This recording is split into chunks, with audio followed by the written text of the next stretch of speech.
Okay, this is September 4th, 2018. This is Donna Weiser, Development Manager, San Fernando Valley General Office, and I am here with Rico Dado, and he is recording his map audition. Go ahead, Rico. This model is what you call the macro asset perspective, or the map. It is designed to give you a visual picture of where assets can be placed and why. The vertical arrangement of the boxes represent the concept of vertical diversification. That is, the safe, the moderate, and the aggressive arenas.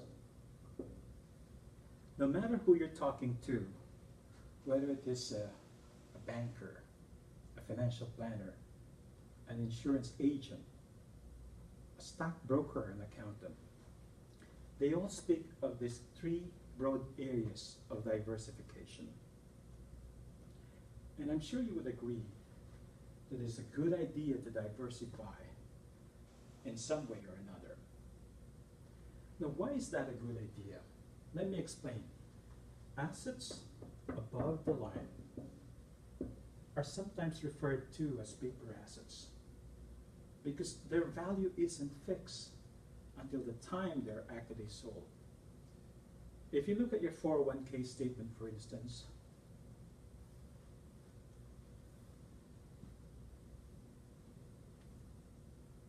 the value moves up and down depending on a number of factors, all of which are outside of your control. Of course, you hope the value moves up, but the reality is it goes in both directions. Assets below the line represents real or stable wealth. That is, their values do not go down. They remain relatively stable or fixed and pay some interest or dividends. Your personal diversification, how much you put above or below the line, depends upon your age, holding period, risk tolerance, etc. But generally speaking, the older you are, the more you have assets below the line. In fact, the Wall Street rule of thumb suggests a percentage of assets below the line equal to your age. So if you're 20 years old, you might have 20% safe and 80% aggressive. If you are 80 years old, you might have 80% down below and 20% at risk. Okay? So over time, one of the primary objectives of vertical diversification, in addition to managing risk, is to change paper assets into real wealth. Now, while vertical diversification has been touted for decades, another important issue has emerged more recently: horizontal diversification. That is, diversification between tax treatments. That's why there are 6 boxes instead of just 3.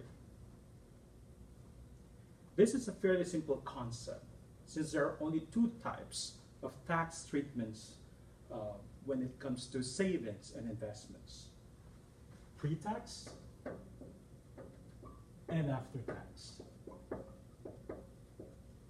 Now, what do I mean by pre-tax investments? Give me an example of one.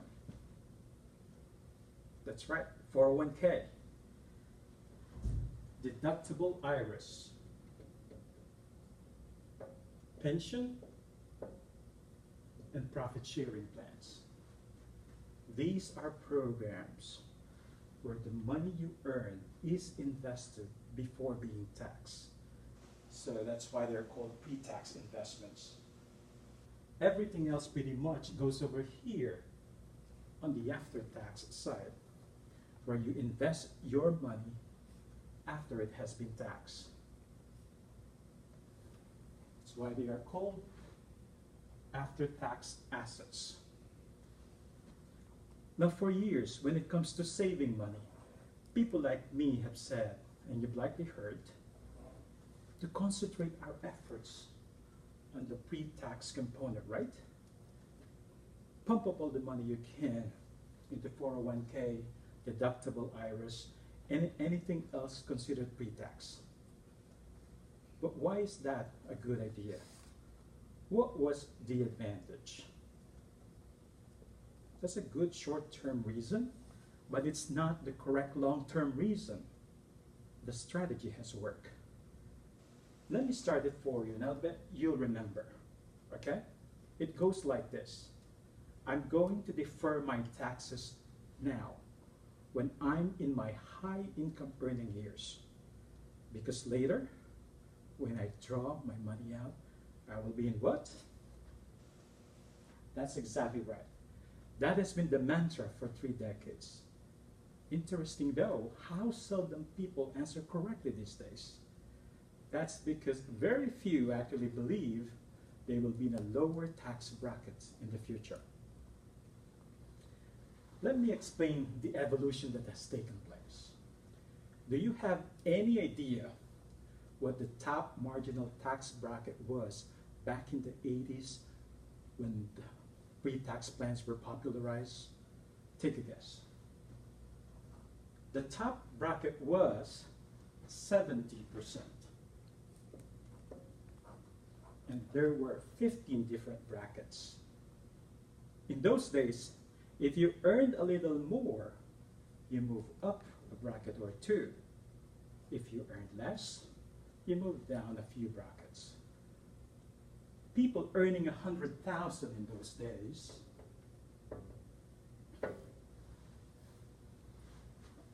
were being taxed at the brackets of 50%. So the thought was, hey, in retirement, I'm not gonna need 100,000.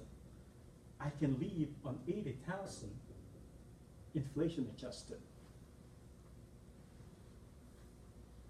And they were absolutely correct. They deferred taxes at 50, 60, 70%. Need to pay them later at 22 or 24% bracket. Today, how many brackets do you think a couple moves down from 100,000 to 80,000? It's a round number 0. They move down 0. That's because today there are only 7 brackets, the highest of which is 37%, with a lot of distance between each one. So it just doesn't work automatically. Of course, another very real issue these days is the possibility of higher taxes in the future, as some are predicting and as history would seem to suggest. Deferring taxes at 22 or 24% only to pay them later at 50, 30, 40, or 50% is a major mistake. The old mantra isn't working then, is it? So how can we deal with this potential problem? Well, first of all, let me tell you how not to deal with it. Don't run out and cancel your 401k contributions, as some are advising. The pre-tax component can still be a great place to accumulate wealth if done properly.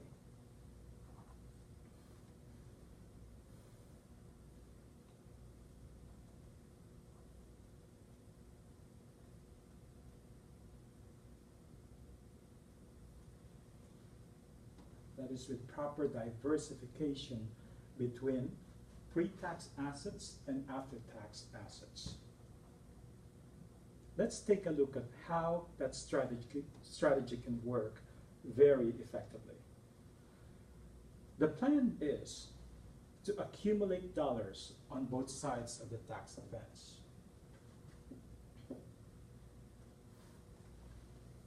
Let's assume you want 80,000 at retirement.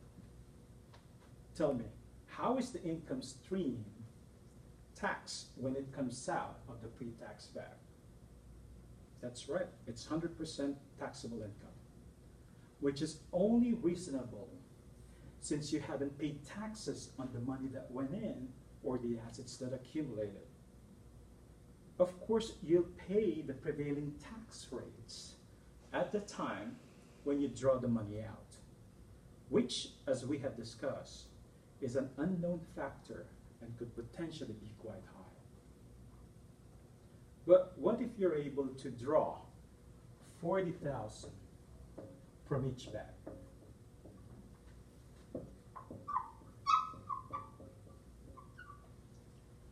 The income from the pre-tax bag would be significantly lower.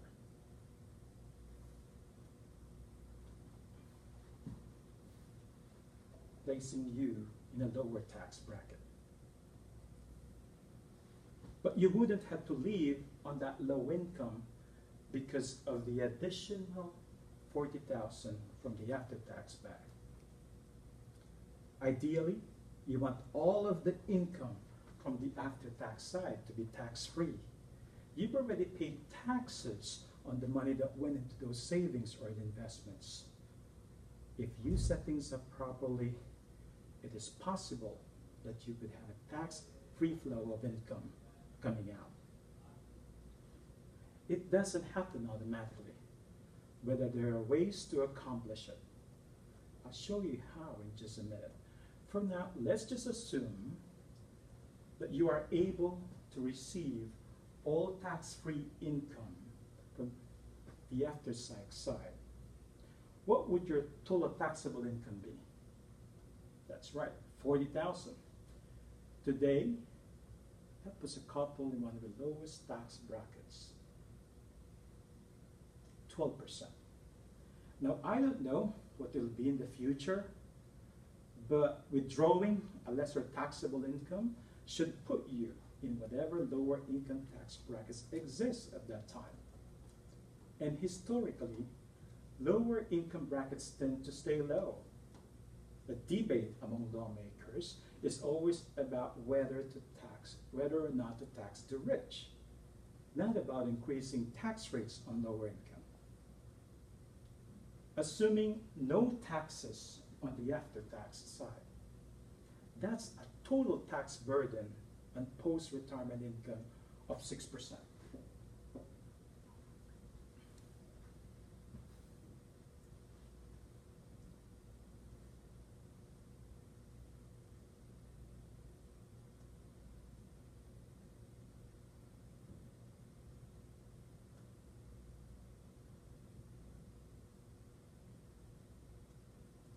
Giving you more income when you need it most.